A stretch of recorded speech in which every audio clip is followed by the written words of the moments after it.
Welcome to The Last American Vagabond. I hope we're not dropping out already. It seems we're having a little bit of struggle with the stream right in the beginning. Not surprising. I have always a great guest on the show joining me yet again today to discuss some really important information.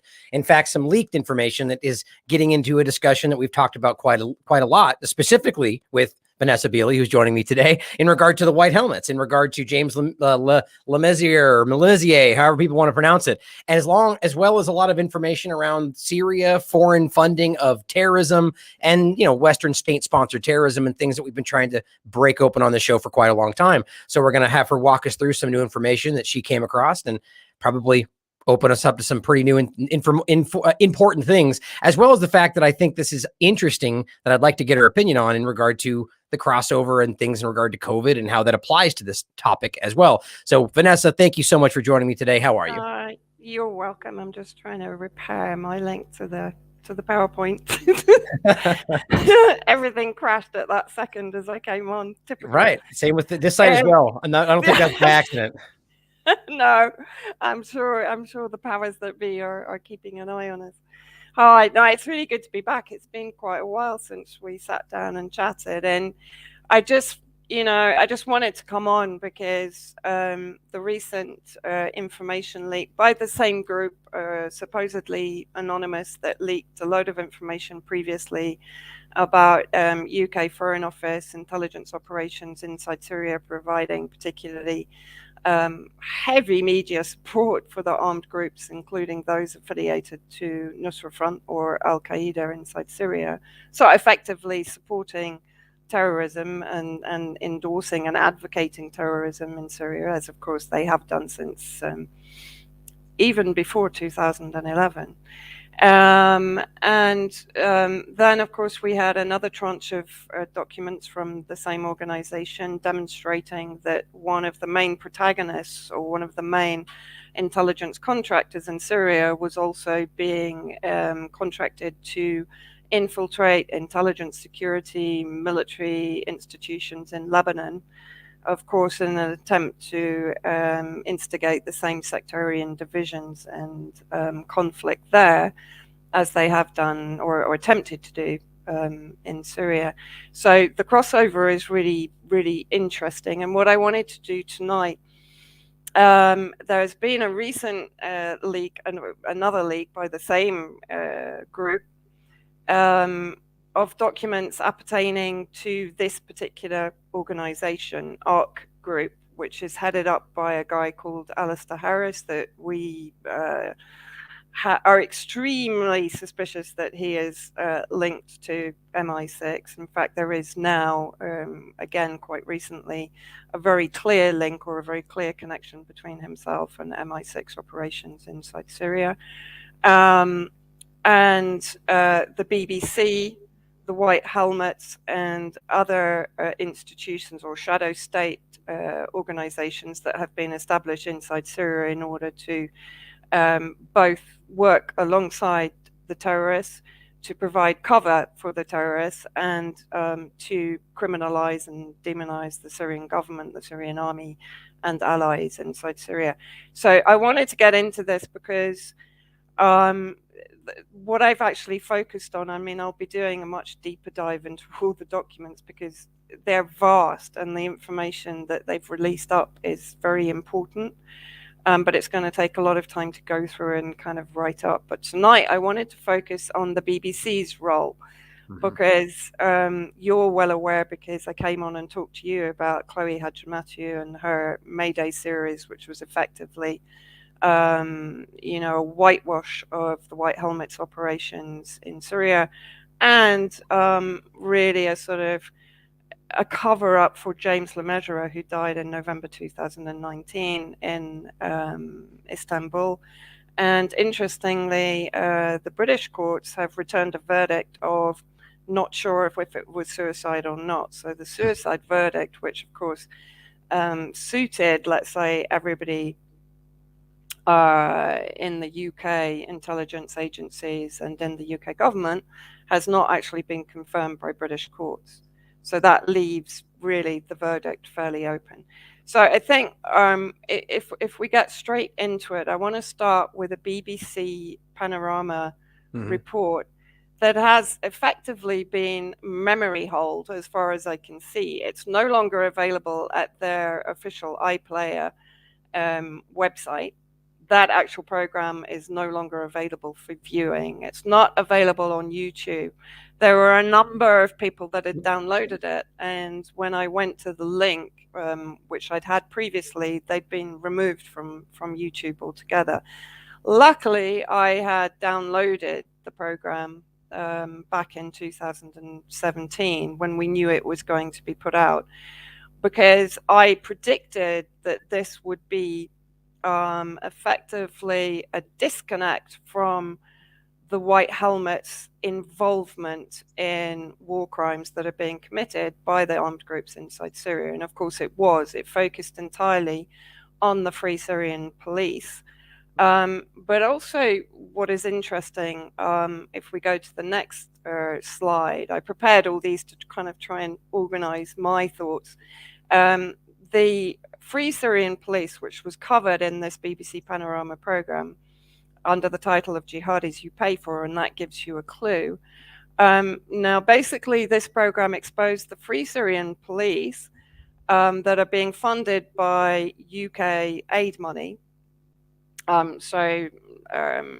Effectively, that money is coming from the British public and is then funding, as the BBC Panorama program showed, terrorist groups, including Nouriel and Zinki, that were responsible for the beheading of the child Abdullah Isa in August 2016. And that effectively what the BBC Panorama program found was that the aid money was being siphoned to jihadis or Islamists inside Syria, including Nusra Front and Nouriel and Zinki. Now, the extraordinary thing is, and why this is extraordinary will become clear later on, particularly in relation to the documents that have just been released. No mention is made of the white helmets first and foremost. And if we go down to the third slide, we demonstrate there that the white helmet's actually the third one, so the one after that. Yeah.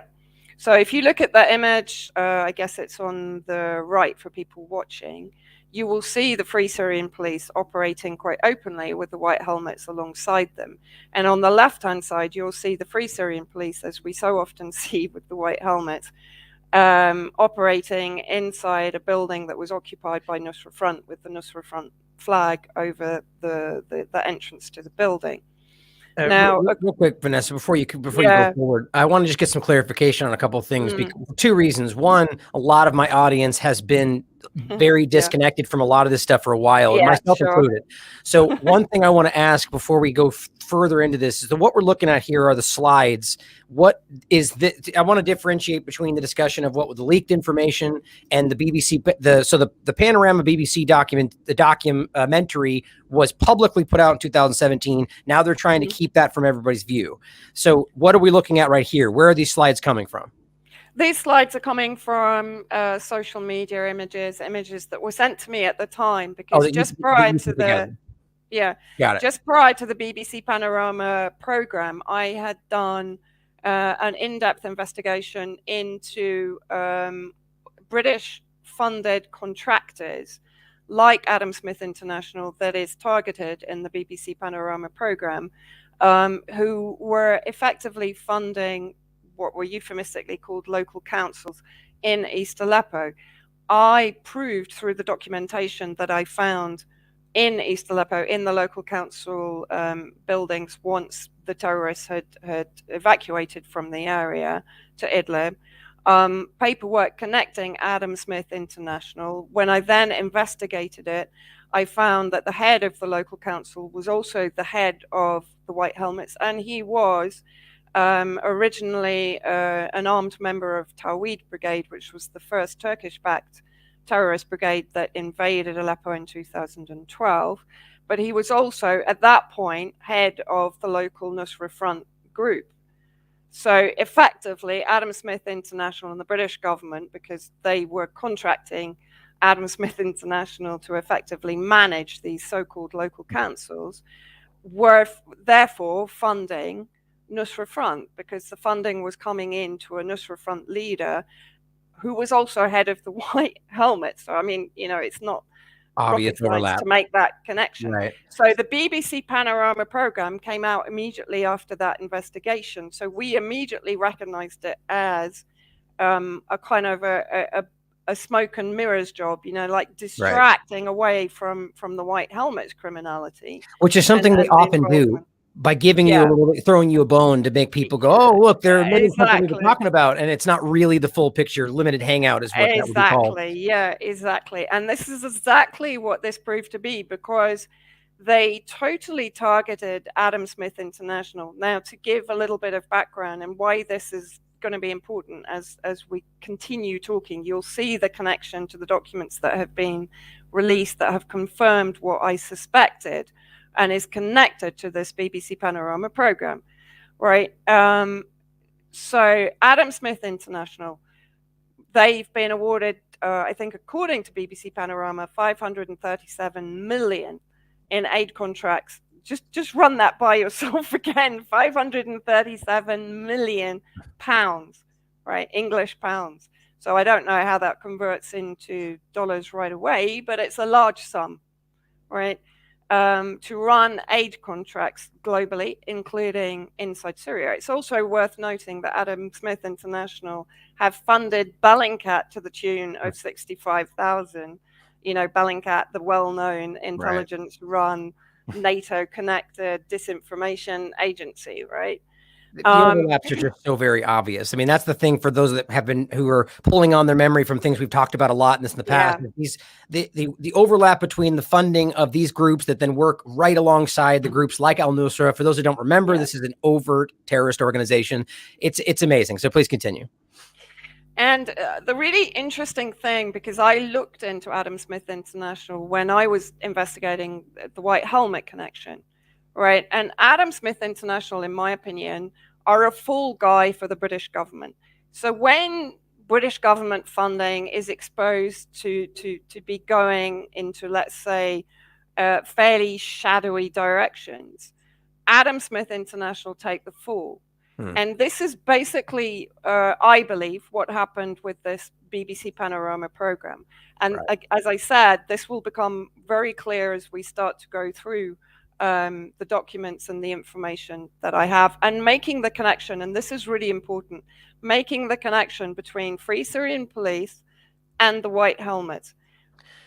We see them there working together, but the connection is way bigger. And what I want to try and show is the nexus of organizations that are behind all of these agents that are working for foreign powers to destabilize countries. And the interesting thing, of course, what we're also seeing, Corey Morningstar pointed out that Purpose, that was one of the really big billionaire complex companies that was behind the war in Syria, indirectly funding organizations that funded then the White Helmets, etc., and running a lot of the kind of PR campaigns for the extremist groups and terrorist so-called opposition inside Syria, is now running campaigns on behalf of the COVID project. Einsteidl, who was the producer who made the White Helmets movie that won the Oscar in 2016, is also running now promo movies for the whole COVID project. So I can't tell you how unsurprised I am, but propaganda is going to propaganda, right? That's how that's going to, it doesn't matter where it's going to go. Exactly. And I think this is why it's really important, because all the techniques that they used and are using in Syria, they're using on us. So, what I always say, don't ignore Syria because of COVID. What I try to do is to bring them all together, because it's the same hybrid war, the same multi-spectrum war that was waged against these target nations is now being waged against us. So it's very important for us to recognize the organizations and the type of organizations that are being used to do that. I'll make one quick point, and then we'll get back to your slide so I don't derail us any further. But I think it's really important to see that the people try to, so like, for instance, I make connections between what's happening with COVID to a lot of other things, and people argue, and they may be right, that that's me making it come together. You know, it's what I want to at the end of the day, but I don't think that's what we're looking at. I think what you just described is the continuation of the same things we've been seeing, and it's coming together, and it's obvious. So that's just my opinion, but the overlap there is hard to miss between COVID and everything else. But please continue. Yeah, so basically, if we go on to the next slide, you'll see that the Free Syrian Police are sitting with a commander of the Free Syrian Army. And you'll probably remember that the Free Syrian Army were the only so-called moderates inside Syria. But of course, the fact that they're sitting with Commander al-Qaidi, who had very clear connections to both Robert Ford, who was American ambassador in Syria when the entire kind of so-called uprising happened, and he was kicked out of Syria for basically fomenting the violence and for supporting the death squads, which were effectively the Free Syrian Army. And he has a history of connection to the creation with Negroponte, for example, of death squads, right? And here he is with al-Qaidi. Al-Qaidi is sitting with the Free Syrian Police, and he's also heavily connected, and it's very well documented, his connection to ISIS. So this was very early on in the conflict. So moving on again, and the reason I'm doing this is because I had to kind of organize my own mind, because, as I say, there was just so much information included. Now, at the end of the BBC Panorama program, they actually make the statement that the money of British taxpayers is being spent very poorly. It is unfortunately strengthening extremists and Islamic groups currently in control of the majority of opposition areas. So let's just underline that one, shall we? In 2017, BBC Panorama noted that the majority of so-called opposition areas are under control of Islamist groups, which are being funded by the British government. Okay, that's translation of what is being said there. Jeremy Corbyn to Theresa May also said something very similar. It's the responsibility of our government to ensure robust scrutiny and transparency processes are in place to prevent such grotesque abuses of UK aid money. Now, this is where we come to Chloe Hadjimatthew, who, as I said, produced the Mayday series, which was basically a 15-series program, effectively a smear campaign against all those, including myself, who had exposed the White Helmets and exposed British government intelligence operations inside Syria for some time, including, of course, the White Helmet involvement in the OPCW report, which of course has since been discredited by the dissenting inspectors that were part of the original investigative team. Now, what's important in this, in what we're talking about tonight, of course, I can branch off into 100 different directions, but I'm really trying to focus. And I know you and I struggle with that because we get so carried away with it. I'm laughing about right now. I have 45 things I want to say right now. I know, exactly. Even me, I'm trying to kind of, you know. So basically, as part of the Mayday series, Chloe interviewed Alistair Harris. Now, Alistair Harris heads up the ARC group. The ARC group is the subject of the recent document leak. So this is where we're starting to see the connection to the recent document exposure, right?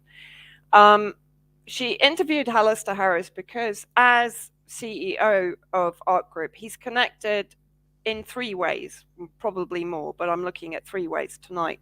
First of all, the White Helmets, okay? James Lemessurier was working for ARC Group when he was tasked, and he headed up the Istanbul office of ARC Group. And again, that was mentioned later in the same article that I've highlighted here by Chloe Hadjimatthew. And he created the White Helmets. But again, in the Mayday series, there is no mention of James Lemessurier's connection to the Free Syrian Police, right? So we're seeing here the BBC is managing a very clear disconnect from the Free Police and the White Helmets. They are exposing the Free Police as siphoning British aid money through Adam Smith International to terrorists. Now, it's worth noting, I've mentioned it at the end, but I'll mention it here. This was December 2017. The British government claimed it froze funding. It didn't, because I tracked the funding through the British government documents. It continued funding Adam Smith International. By February 2018, the entire Free Syrian Police project was back on. So we're talking 1 month, right, that the British government went, oh yeah, like, yeah, we shouldn't be funding terrorists. By February 2018, funding was switched back on. So this is why I think this entire operation was to distract away from the White Helmets.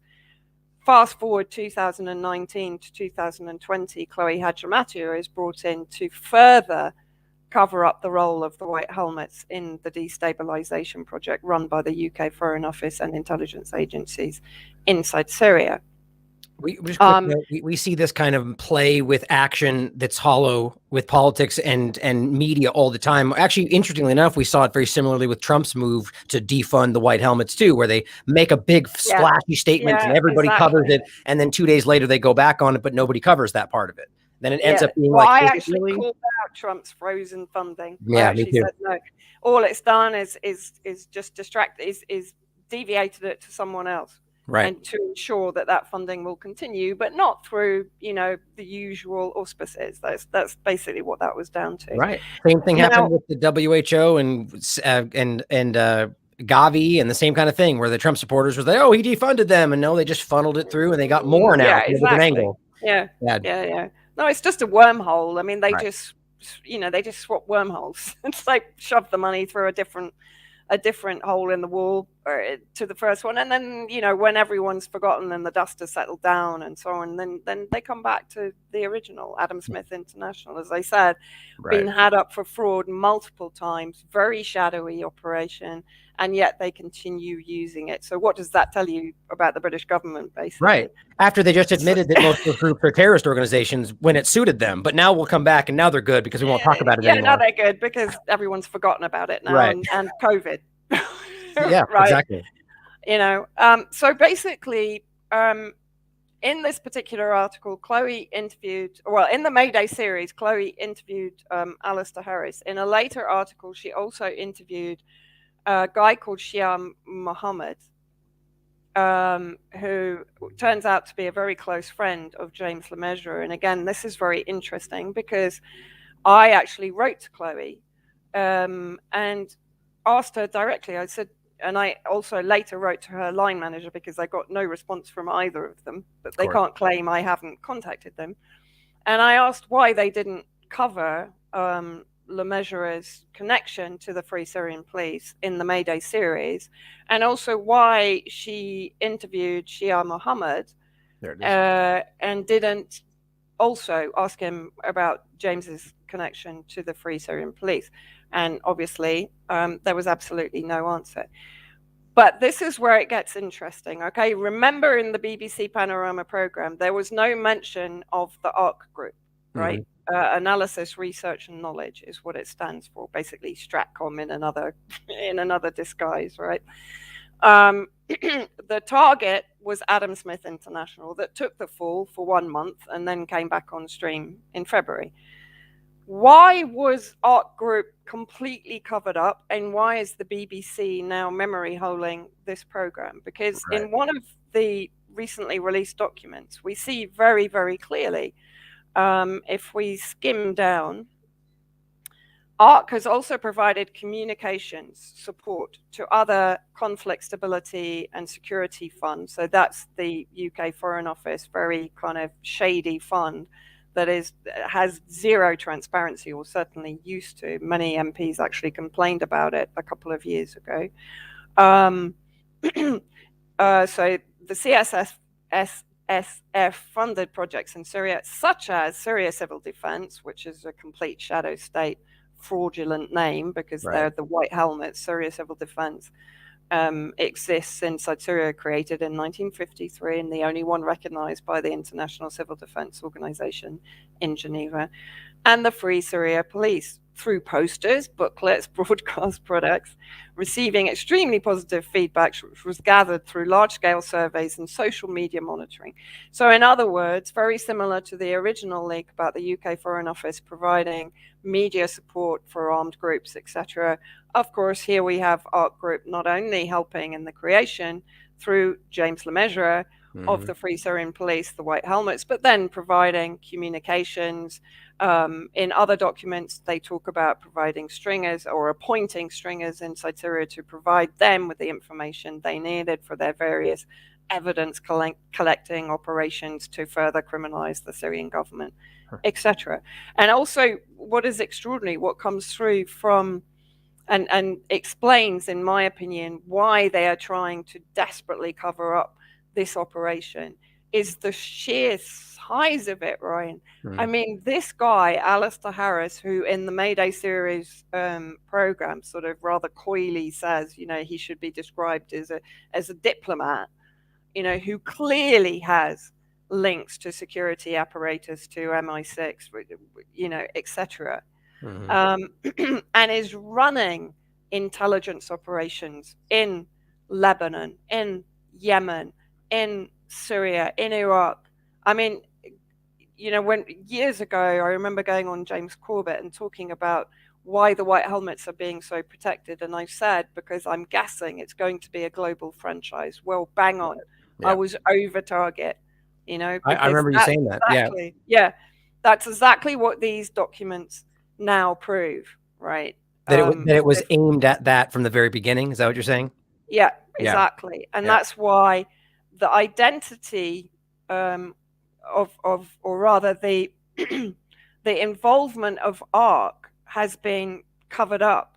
Why? Because they are involved in the global franchise of organizations like the Free Syrian Police, like the White Helmets. I mean, they might be rebranded, but effectively it's the same. It's the same thing. I mean, they are now running operations in Tripoli and Lebanon, very similar to the White Helmet operations, right? Yeah. And all of this is contained in these documents, by the way. So it sounds like ARC is the main focal point to really see where this agenda is being played. I do notice that it says Yemen right beneath there. And so, I mean, obviously the Yemen occupation is one of the worst things happening on the planet right now. So it's not surprising to see, oh, look at, they're doing the same thing there. How long until we see White Helmets in Yemen? I think that's already been tried, if I remember correctly, right? Well, I mean, effectively they are there. But as I say, they're just, I'm actually looking into that at the moment, but they're in the south. And of course, the south originally was a British colony. Aden was under control of the British, right? And Britain has been pushing for the succession or the secessionist movement in the south, in Aden. So it's no real surprise that you might find organizations now there, like the White Helmets, running similar operations. And we know that the White Helmets are effectively, not always very successfully, but running intelligence operations for the British government and allies inside Syria. So that's effectively what they're there to do. And I would point to your previous work and our interviews on that work in regard to what has been done around or because of the presence of the White Helmets, such as human trafficking, organ trafficking, child trafficking, and all sorts of other things, regime change, false flags. And this is not some hyperbole, right? This is stuff that's been presented at The Hague and otherwhere. It's just being ignored by Western media. And that's what's so alarming to see this reach growing, especially under the growing whatever we're looking at today. Like maybe we can talk about this at the end if you prefer, but maybe what you see this connecting with in that whole apparatus, you know? Absolutely. Yeah. So if we move on again, to the next slide, basically in the same article that Chloe interviews Shia Mohammed, it's mentioned that James Le Mesurier is the head of the Istanbul office of Alistair Harris's organization, ARC. At the time that he created the White Helmets in collaboration with a Turkish first responder organization called AKUT, Akut. But then that's where it kind of gets interesting, because it was actually a friend of mine inside Syria that picked up on this Facebook page of Shia Mohammed, where he's obviously speaking about James after his death in November 2019. And he mentions the fact that he worked with James Le Mesurier to create the White Helmets, the White Helmets and the Free Syrian Police. So again, in the entire Mayday series, as far as I'm aware, I will listen to it again. I asked Chloe to let me know if I was wrong, but she didn't correct me. Mm-hmm. There is no mention of James's involvement with the Free Syrian Police, and this becomes very important as we move on, right? Mm-hmm. Of course, it's confirmed. This isn't the only document, the previous one. This isn't the only document relating to ARC's involvement with the Free Syrian Police. There are multiple documents, okay, showing how deep their involvement was in the creation of this organization. So let's just remind everyone, they were not mentioned in the BBC report. They were completely erased from this funding of terrorists through the Free Syrian Police, right? Even though they created them, right, and they ran their media operations. There's no way that's an accident. So I just got to say that's my opinion. I'm happy to say that. There's no way that was accidental, unless you want to tell yourself that these BBC journalists are the most incompetent people in journalism, maybe a little bit of both. But I think it's obvious that this is a willful omission of something that ties this all together. Absolutely. And actually, the photo on the left is of James Le Mesurier trying out one of the Free Syrian Police uniforms in East Aleppo. And going back to the BBC Panorama program, one of the accusations that was levied against the Free Syrian Police was the fact that they actually not only enabled money to reach the hands of the terrorist groups, including Nur al-Din, but that they participated in torture. They participated in the detainment of civilian prisoners. They participated in various executions, including stoning under Sharia law.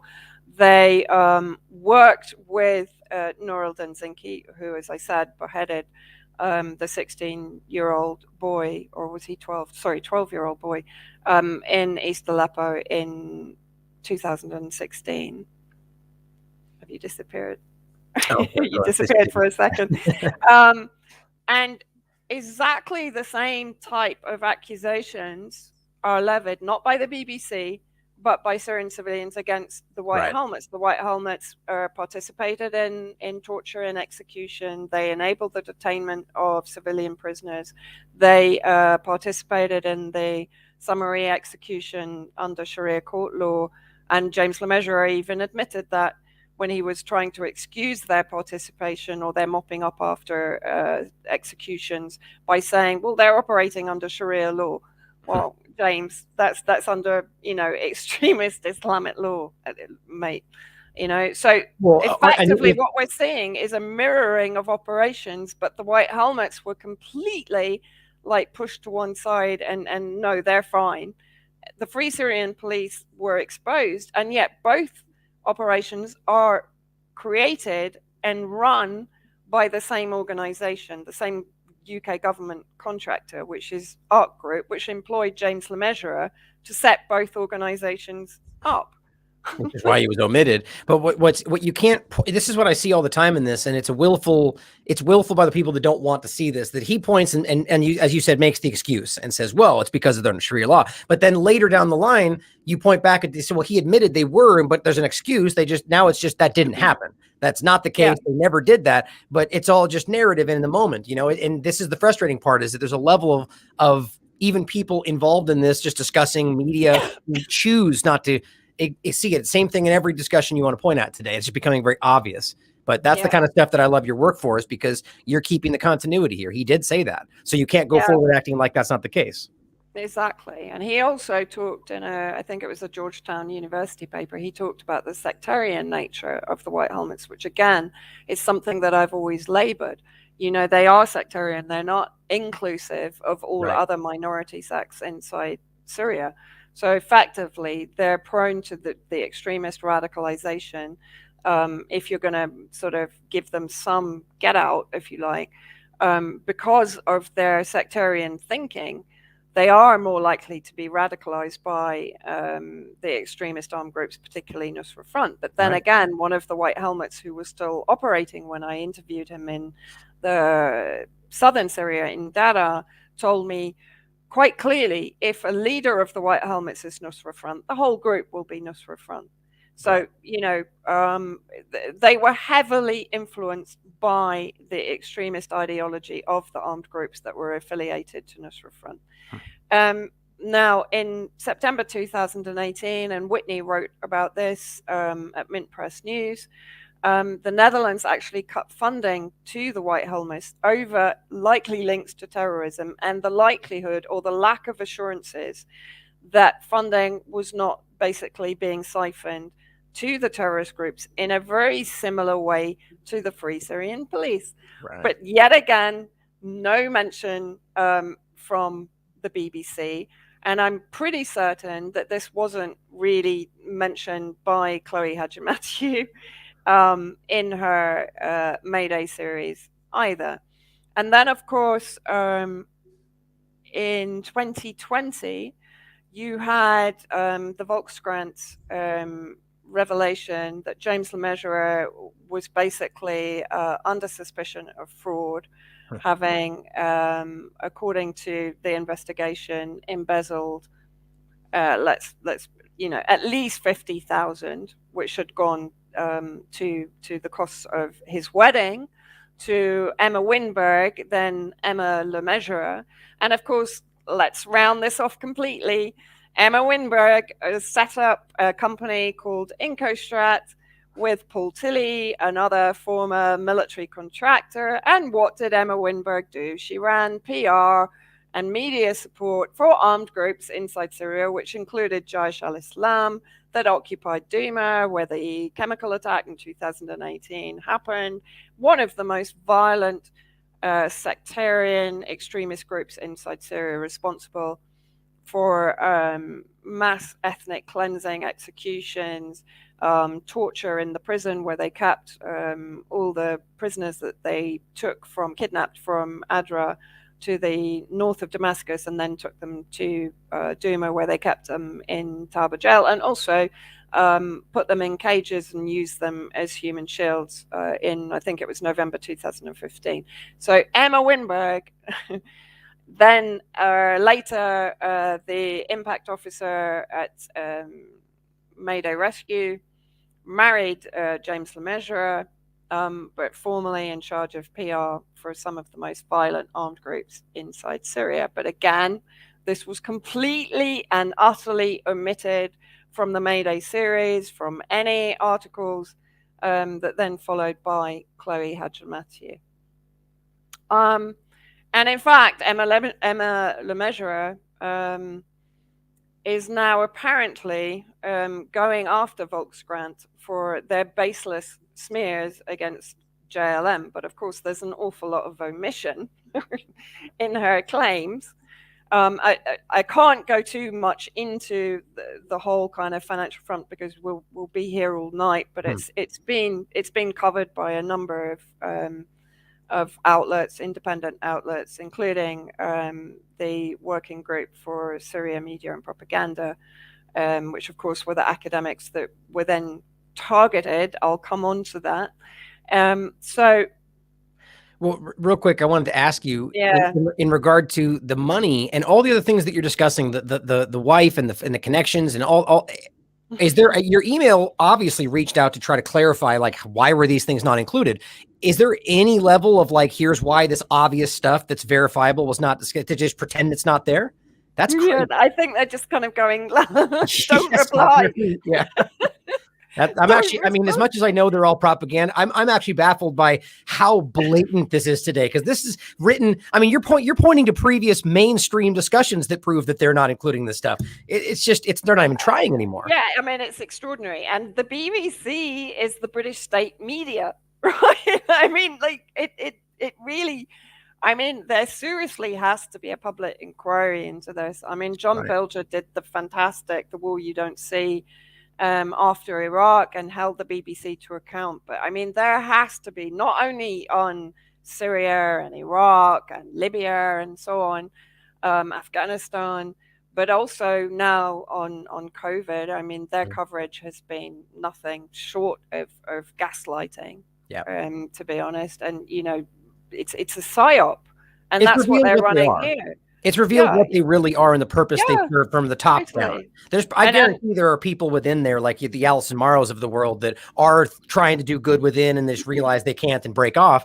But we should see this today with everything, especially COVID related. It goes back to stuff like this. This is what they're there for.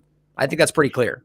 Yeah, and I just want to point out that the organization that vindicated James Le Mesurier, in other words, kind of completely got him off the hook posthumously of his claims, the claims against him of fraud, and his own admission, actually, was Grant Thornton. Now, when we look at Grant Thornton, again, a little bit like Adam Smith International, we just see an absolute litany of fraud cases against them. So it's not exactly what I mean, I haven't, because I only looked into that today, so I haven't had time to kind of really go deep into it and see if there's a connection with government agencies. I'm pretty sure I can find something if I look hard enough. But I mean, the number, and I've only put 3 or 4 up here, but the sheer number from about 2004 until now of cases of fraud and misrepresentation, and negligence, etc., against Grant Thornton is extraordinary. I haven't seen anything like it.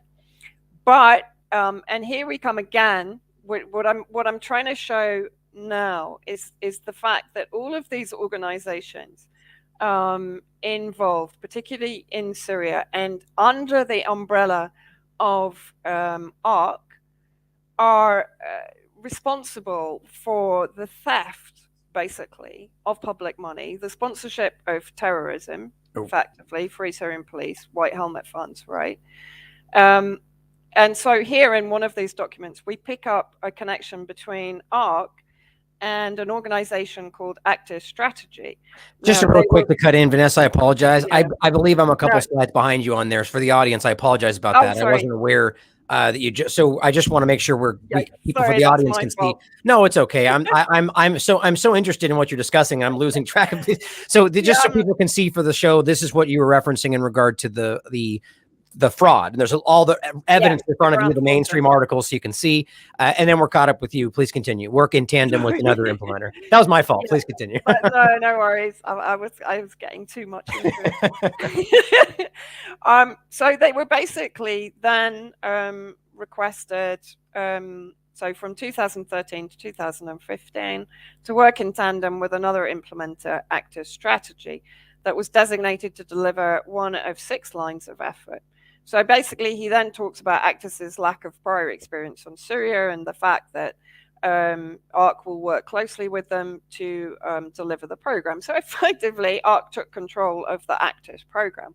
Right. Now, the only slight problem with that, now let's remember, Actis was created in 2013. So at the point when the Integrated Community Security Program in Syria, under ARC's supervision, 2013 to 15, right? So let's go forward. So they were established in 2013, but let's go to April 2019. Former UK diplomats, Dr. Andrew Rathmell and Alex Martin, handed millions of pounds of British taxpayers' money for Foreign Office projects, caused huge damage to, of course, Britain's reputation as firms collapsed, leaving hundreds out of jobs. So basically the same thing again. Millions of taxpayers' funds going into Active Strategy, who basically defrauded the British government, but were former British government civil servants. Right. See, this is where I always argue that from a government level, they would always rather be seen as incompetent and criminal. And I argue it's not just that they got defrauded. It's probably just that's the way they cover them willfully funding these operations. What do you think about that? And I mean, this is total privatization of foreign aid, right? Because what they're effectively doing is palming it off to private contractors. So when it all goes hideously wrong and the British government is funding terrorism inside Syria, they can wash their hands of it and blame Adam Smith. Or blame, but of course they haven't blamed ARC because ARC is useful for the future. So they're protecting ARC. It's sort of the public-private partnership of the foreign policy aspect of this is what it feels like. Yeah, exactly. Okay, so if we move on to the next part on Actis, So there you'll basically say the wife of Britain's ambassador in Iraq quit her senior role with Actis because she saw the writing on the wall. Bosses blew a six-figure sum on a champagne-fueled retreat, etc., etc. Right? So Jeez. British taxpayer funds are basically going to former British civil servants who are then squandering it and misusing it. Now, I don't know whether it's worth bringing up at this point that Emma Winberg, certainly a number of journalists have approached her about it and asked her, but I think it was in 2017, she purchased an apartment in Amsterdam, which has recently gone on the market for 1.9 million.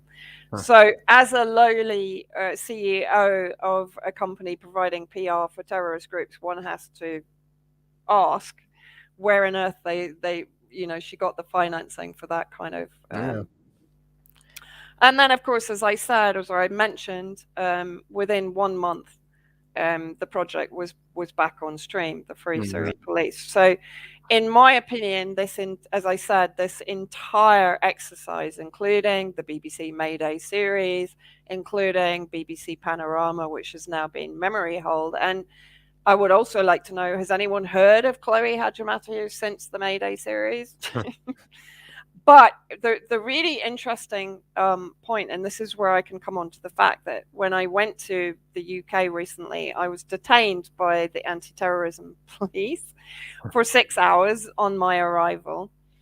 On the basis under Section 3 of the Anti-Terrorism Act, which is the intent to commit hostile acts. And apparently my hostile act was to provide secret information to foreign intelligence agencies. I mean, of course, my first response to them was, well, why are you interviewing me and not the British government as sponsors of terrorism globally? But the interesting thing, towards the end of the interview, and I was held for 6 hours, I had to give DNA, I had to give fingerprints. They downloaded all the information from my phone. I now actually have Julian Assange's lawyers trying to retrieve the information under the Journalist Protection Act. And I'm due to speak to them fairly soon about that. But from the questioning in the interview, right, I would hazard a guess that the BBC was involved in my detention. That's what I would also hazard a guess that an organization called the Commission for International Justice and Accountability, that carried out a sting operation against an academic member of the working group, which was then fed to the BBC, to Chloe Hadjimatheou, to run a hit piece, right? Was also behind the detention because of the questions that were asked that could only have come from those two areas. So again, here we see the BBC working in lockstep with intelligence agencies to intimidate and to silence challenging voices to the UK Foreign Office operations, particularly in Syria, but also perhaps with the COVID project, etc. This is where the Chloe specifically comes to mind, because I'm sure the BBC is behind the push here to a larger degree, but our last discussion, I don't remember if it was actually our last discussion, but the one we had specifically around Mayday and Chloe and the hit piece on you, that was the focal point of literally calling you a terrorist. Like saying that what you're doing, and that's exactly what they picked up on. They used that allegation to detain you, to threaten you, and all of it's based on subjective claims with nothing to back them up, and that's enough apparently. That's alarming. And again, I'm glad you bring up something like Assange, because this is exactly what this builds toward, to where there's no accountability, and any journalist that's challenging power will get put into a hole for 6 hours, maybe for the rest of their lives, and that's something they want us all to know without saying it.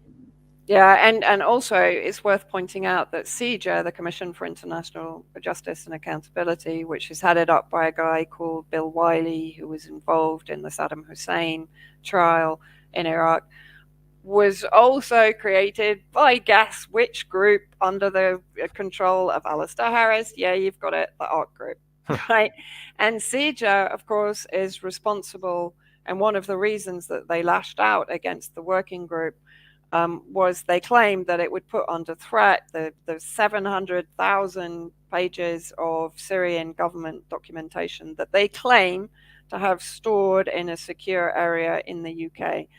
But it has to be pointed out that they have never, ever brought these documents to light, that they have never brought a solid case against the Syrian government, against the Syrian president. So one has to wonder, as to the veracity of these claims that they're making. Right. I mean, 700,000 pages of documentation is a huge archive. But of course, as I said, they come under the auspices of ARC. ARC is known to be running media operations for terrorist groups inside Syria.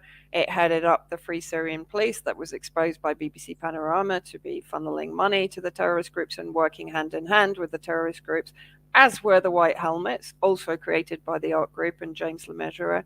And yet, as I said, they're kept completely protected by the BBC and by, of course, all other associated media, and that includes The Guardian, The Times, that was actually tasked by James Le Mesurier to go on the attack against those that were exposing him, right? That, again, is documented.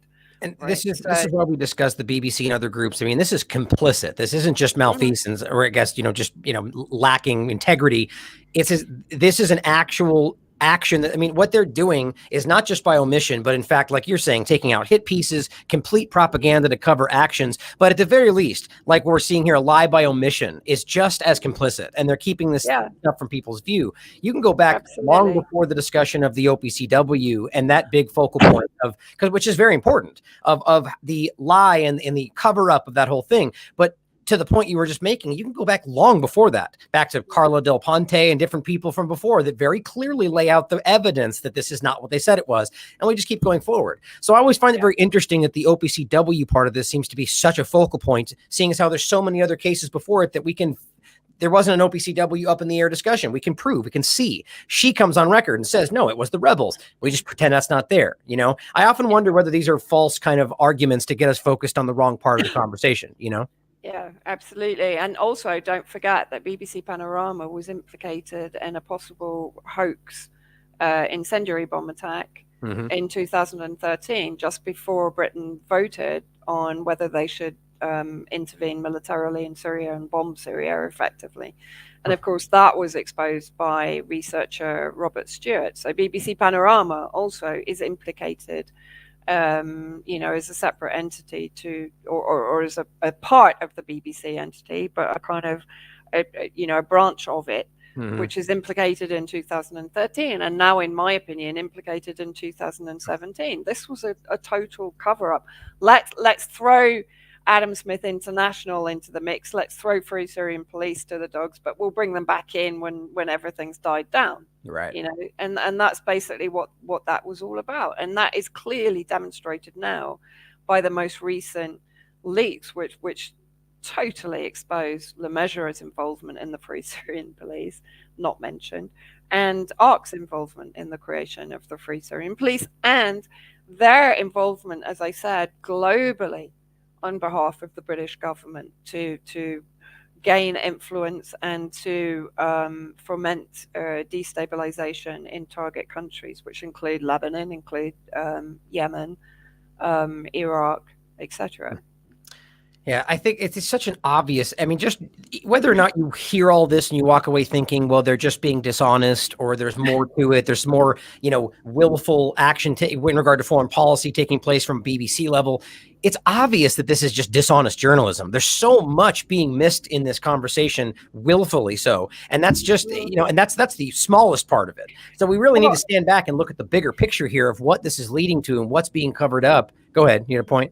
No, but I mean, you also have, as we've pointed out, the OPCW scandal, but you've also had, I mean, for example, we've had the Oxfam Sex for Food scandal. You've had Red Cross. You've had the International Rescue Committee, the refugee organization run by David Miliband. All of them accused and investigated for sexual deviancy, right? The White Helmets stand accused by Syrian civilians and by former white helmets of being involved in organ trafficking and in organ trade, in the abduction of children for the staging of events, in the murder of children in the staging of events, right? All of this is on record. And yet there is still no public inquiry into this organization. Or, as I would say now, no inquiry into the BBC's complicity with this cover-up. Not even complicity. I mean, they're running the cover-up, Right. from the evidence that I've put out there tonight. They're running it. I agree with that. And that's, we shouldn't be afraid of making such claims when the evidence is obvious. People are so afraid to make contentious claims these days when, it's right on the table. It's obvious. Either they're the most incompetent news organization in history, or they're very clearly covering something up that's right in front of us. Because that's the point, to go back to what I said before. Let's be very clear that when Vanessa is pointing to BBC articles, and in that article, it says something that they're currently saying isn't true. Yeah. So they're wrong one of the times, right? I mean, it's just it's insulting to your intelligence. But let's bring this over into the current part, because I got so many things right now that make you the one that stands out to me the most. And we could probably talk for the next 3 hours about why this could overlap. But so you have this very clear history of chemical weapons, biological threats mixed in there as well, in regard to the white helmets, the involvement, the cover up, or their narrative just being there to help. And now you see this interesting crossover today with all of that, where obviously we're talking about viruses and that kind of pandemics, but they've also tried to make that connection to, well, what about anthrax? What about smallpox? Like the weaponization of this. And you can see how this could connect to a foreign policy level. And then it brings me to the conversation of white helmets, a global apparatus or a global organization being deployed to do what, essentially, and how that may overlap and be used in a context of COVID-19. I just wanted your thoughts on that. Well, that's interesting. You've just jogged my memory. I think it was, might have been 2019. I was contacted by someone, and I can't give out names because it was on the basis of anonymity, that wanted me to provide as much information as possible to discredit the white helmets, because they were really concerned that they tendered for an international contract with a very high level international organization running first responders globally, right? And luckily, I don't think it was only down to my information, but luckily, a number of the board members on the organization were against the idea because of the white helmet reputation. And the whole idea was not pushed through successfully, thank goodness. So that was derailed. What year was this? Go on. What year was that? That's what I was asking, the year? I think that would have been I think it was 2019, so the year before 2020. That's right? See, that just all the red flags stand up right there. I mean, that's really, and I mean, you just jogged my memory at that point, because I'd memory hold that, because I hadn't put huge, although I'd registered it, I hadn't connected it to anything. But now you've mentioned it, I've kind of rewound back to that point and thought, okay, that does make sense.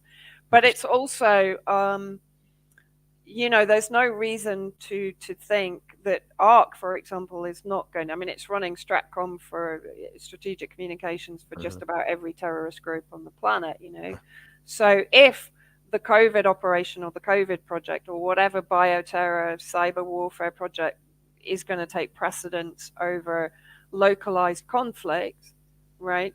It's very possible that is one reason that ARC is being protected, because it has a role in that environment also. And it could also be, as you said, the militarization of medical, I don't know what you would call it, medical groups, medical organizations, right? In order to push through the health tyranny that they're trying to get through now. It could well be that is militarized at some point, in which case I would expect to see an organization like ARC getting involved, because then doing that to a degree around the world. Yeah, exactly. So yeah, I wouldn't be surprised. I mean, I haven't gone through all the documents. I know Kit Clarenberg recently wrote an article published up at Grey Zone about the crossover with the Syria propaganda, etc. So yeah, there is, there is clear connections. And I think when you look at the extent of the operations that are running globally on behalf of the British government, it's extraordinary. And I mean, the resources that are being poured into this organization in order to be able to run these, what are effectively intelligence surveillance operations. I mean, they've totally infiltrated security apparatus in Lebanon, government institutions, intelligence institutions, right? And so they're, and this is, if you like, this is what the British are really good at. So any project, let's say any of the oligarchs that are running the COVID project, were probably involved in the Syria project, were probably involved in the Libya project, the Afghanistan project, etc. So it's all one and the same. They're going to avail themselves of organizations like Purpose, like ARC, to run the same operations for them on all the different levels. And that's the thing now, is we're having to view the world on so many different from so many different optics, from the localized conflict optic, whether it's Ukraine, China, Russia, Syria, but then on that oligarch level, which is, in my opinion, above the localized conflict level, but it's still weaponizing the local conflict level, right? Because that's still very successful as a depopulation project. Yeah. I definitely, I agree. And I definitely think that it's one and the same. As I said, I feel like, as I've said many times, it's just this is the inevitable part 2 of the original security state, 9/11, rolling into the biosecurity state. Well, now the technology is where they think they need it to be. Maybe they overshot what they thought they had, but at the end of the day, right now, I definitely see it coming together, and it really alarms me to see how that could be applied, whether you're thinking the false flag aspect or whatever else, and as well, we shouldn't just expect to see, US white helmets with helmets and pads on. It won't be like that. It'll be much more immersed and different, and it might already be happening, and it does. I think we should probably even put a pin in that and revisit this in a couple of months and see, because I think you really hit on something important here. So let me ask you this to finish up this part of it. Yeah. If that was going to go that direction, I just want your hypothetical opinion. How do you see that playing out? Like what would the transition from a wartime rescue entity and being folded into some sort of a COVID? I would see like the biological connection there, but what are your thoughts on how that might unfold going forward? It's a guess. Judging their expertise, like picking up sarin samples with sandals on in country, and they're going to have to kind of up their game a little bit if they're going to be used in the. But of course, what you've seen in Idlib, I mean, that again is interesting. You've seen the new images of white helmets and full hazmat suits, producing PPE. And of course, the funding for the white helmets has now been transformed into funding for the white helmets to produce PPE in Idlib for the millions of COVID patients there, of course, because the boom in COVID numbers is in the northwest in Idlib. And so you're seeing the white helmets now being, transformed into COVID first responders. So it's very possible that will be repeated. It's possible that if there's a bioterror attack, there will be an organization created which will be a first responder within that. I mean, it's relatively easy to see. I mean, for God's sake, they can rebrand. They can rebrand Al Qaeda. How many times in Syria? I mean, people have lost count now of who Al Qaeda is and who it isn't, and who the affiliates are, and so on and so forth. They're all the same. Right. It's just like one big mafia complex, and they splinter into different groups. That's all it is. But they love this rebranding, the same that they're doing now with COVID, of course. Right. From Omicron to Flurona or whatever it was. And it's just. And that's the thing. People need to see the patterns because they're there. Right. And that's why maybe talking about Syria tonight, I'm sure people in the beginning were like, oh my God, he's not talking about COVID. What are we going to do? Syria? Where's Syria? No, don't worry. That's coming up next. But yeah, I think it's so incredibly important to see that overlap. I mean, for me, I think if I had to put a pin on it, I think it's obvious to see the bio, as you discussed, like, so all of a sudden now it's more first responders to, like, I'm actually really surprised that we haven't seen the hype of a potential weaponized version of what this is, or so on, even though it's probably what we're literally dealing with. It's interesting to see that hasn't happened, like from an Israeli, like, oh, the Iranians are weaponizing what's happening. You can see that easily being lobbed out there with nothing to back it up. So maybe there's a reason that's being weighted on, and then all of a sudden there's an apparatus to have some group to deal with this level of it. And then nothing, I mean, we're already at a point where a new hypothetical variant, then nothing means anything anymore. Is it the symptoms? Is it this? Is it that? And everyone's up in the air. I see that where it might be going, where then all of a sudden, is it COVID? Is it a weapon? And nobody knows. And is it the vaccine side effects? I mean, it gets into a really opaque situation, even more than we have now. But I'm glad we had this conversation, because it's so very important to not lose sight of what's happening to these Palestine, Syria, Bolivia, on and on and on, Yemen, Venezuela, because it's obvious that people, myself included, have lost a little bit of the focus because of how big this thing is that we're dealing with right now. Yeah, absolutely. And even me, it's crazy. I'm here in Syria, and I've actually never been happier to get back here than I did after my so-called detention in the UK. I've never been happier when a plane's doors closed and I knew it was going to take off safely. But I think I think what is really I've totally forgotten what I was going to say then. No worries. I do it all the time. It's not to it's not to lose that focus, and it is really easy to do, but it's all interconnected. Right. That's the thing. And I think that's what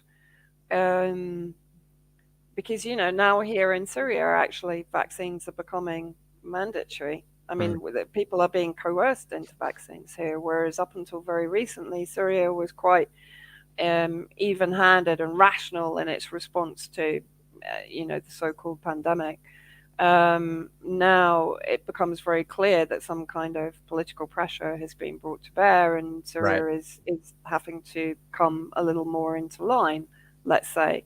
And if you make this question in general, the larger coordination between governments in general, because it's the same thing we're seeing around the world with countries that you might not have thought, at the very least leaning into a mandate of some sort or a passport. So, and it could, as you said, it could really just be massive political pressure, financial, IMF pressure. But at the end of the day, it goes in that direction. Any country that's going along with that, any government, it makes me worried and skeptical. I tend not to see it as the government's making the decisions. I tend to see it as pressure being, whether I'm right or wrong, but how I perceive it is that pressure is being brought to bear by, let's say, the powers that be behind the governments. Because I think what we've seen since the beginning of COVID is a lot of confusion in the messages being put out by governments, right? Until they're all brought into line, and then suddenly they're all saying the same thing pretty much. And then you're like, how did we go from that to that? Right. And so it becomes very apparent that they're not fully in control of their policies. Okay, some of them might be enjoying it more than others. But, we know, like, for example, in Africa, the number of leaders that have been either deposed or suddenly dropped dead or been assassinated because they were against the whole global health tyranny project, right? So I think we are going to see, I don't honestly think there's going to be a government in the world in the end that's going to be able to stand against it. And that's that's where it's up to us, really. Exactly. It speaks volumes to the larger agenda that's at play here. And about, we need to be skeptical, open-minded. I mean, I do believe that there are people, even within different higher level locations, that are not okay with what seems to be happening. But sadly, it doesn't feel like, or even obviously it's not the majority. But I do believe that the people, the individual on the ground, the countries, whether just the United States or the world, are very clearly in the majority that they are not okay with where this is all going. Now, that doesn't mean from within that there aren't people that disagree on you should take it or you should wear a mask. But at the end of the day, sort of like how we had, with foreign policy, the same concept. I mean, I can't stop seeing the overlaps, because you're right. This is a larger agenda. They're just going into the larger part of it. But that we just need to see that we're we're not okay with the removal of our rights, the suppression of our movement based on a hypothetical, based on whatever they say is happening, you know, and that's exactly what we've been seeing happen to the Palestinians, to the Yemeni people for this whole time. So we just need to be, like I've been saying this whole time, as Whitney said, your body's the new battlefield, right? We are now the ones under sanctions. It's been inevitable, and now we're here. Yeah. And also minds, because I mean, basically, this is an entire they've gone from infanticide to infantilization. So we're being reduced to children where we can't decide if we're ill. You know, we need a test to tell us we have symptoms. I mean, it's absolutely insane. And I mean, the thing is, when I went to the UK, I didn't quarantine. I didn't do my PCR test on the second day to make sure I didn't have Omicron or whatever it is, right? I get a text message from the NHS, have you done that you should do? I blocked it and reported it as spam. You know, I was like, for goodness sake. I mean, this is the whole point. We're being reduced down to infants, you know, like dependent upon the state to tell us if we're ill. Like, we don't know we're ill. Right. Yeah. What's the classic that, you know, a virus so dangerous, you got to be tested to know you have it. You know, it's to end on a positive note, though, I do believe that the reason that's happening is because we are reaching people, right? Your message, my message, it's getting through to people. And so they're just, it's the cornered animal analogy, right? It's becoming a little bit over the top because they're desperate to stop this. And I don't think it's working. Yeah, and I think that's an important crossover as well, because I've made the point the BBC should be held accountable because effectively it has been enabling terrorism inside Syria and then covering up the crimes committed by those terrorists, right? Now, in the same way, the BBC will be weaponized as regards COVID, so it should be held accountable. It's time for us to start holding those in power accountable. The media is never going to do it because the media is part of the same apparatus, right? It's a weapon in the hands of those in power. So it's up to us to hold them accountable, and we have that right, and we have to do it because our future depends upon it. But as regards the BBC, there has to be. What we should be campaigning for is a public inquiry.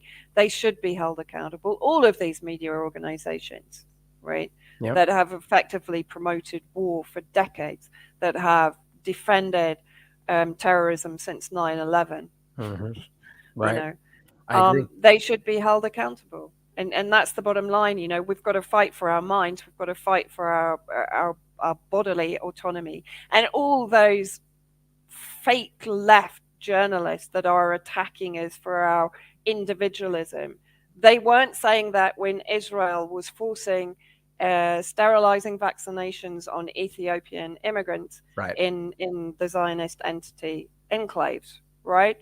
So suddenly bodily autonomy is bad, then it's extraordinary. It's hypocritical. I mean, it's hypocritical. It's utterly ridiculous. This whole individualism argument stinks to high heaven, and one has to wonder, you know, who's pulling their strings now. I mean, like Chomsky saying that the unvaccinated should be segregated and starved, basically. Incredible. I mean, it breaks my heart to see stuff like that. Not even because I haven't had things I disagreed with him on, but to have someone have such a staunchly anti-imperialist stance who literally starts screaming about totalitarianism, but they don't realize what they're doing. That's the sad part. Or maybe they do, and they've always been liars. I mean, it's hard to tell, but I don't believe that. I just think that at this point, these are people that are scared. They've been manipulated, and they've pinpointed the idea of health as the way to get that, to reach people like that. They know that health is the way in there. The parasite stress theory and different discussions throughout history have shown that a threat of a health scare breaks down people's logic. I mean, it's very simple, and that's what we saw happen. And it's really, the whole mass psychosis. I call it's more of a mass hypnosis. But really, the media is instrumental in that and must be held accountable. It must be, it's got to be taken and held to account. It can't keep getting away with this because it is such a destructive element in the world we live in. Yeah. If not the most, I mean, without this, I argue that this wouldn't be happening or wouldn't be possible. Exactly. Social media. The war in Syria wouldn't be happening without it. COVID wouldn't be happening without it. Right. I agree completely. I agree completely. But again, recognize that I think the only reason these things are happening is because, for whatever reason, whether a shifting in the planetary alignment or whatever else, people are waking up. People are seeing through the larger agenda, and I think that's why this is happening. So keep pushing, keep doing what you're doing, and I actually really do want to make a point to circle back and talk about that discussion if and when we see something pop up around that. So thank you for being here as always. I always love talking with you, Vanessa. Anything else you want to leave us with? No, that's it. Right. We did pretty well, actually. We managed to do it in an hour and 20 minutes, which is pretty good for us. It is. All right. Well, thank you, everybody. Thank you, Vanessa. And as always, question everything. Come to your own conclusions. Stay vigilant.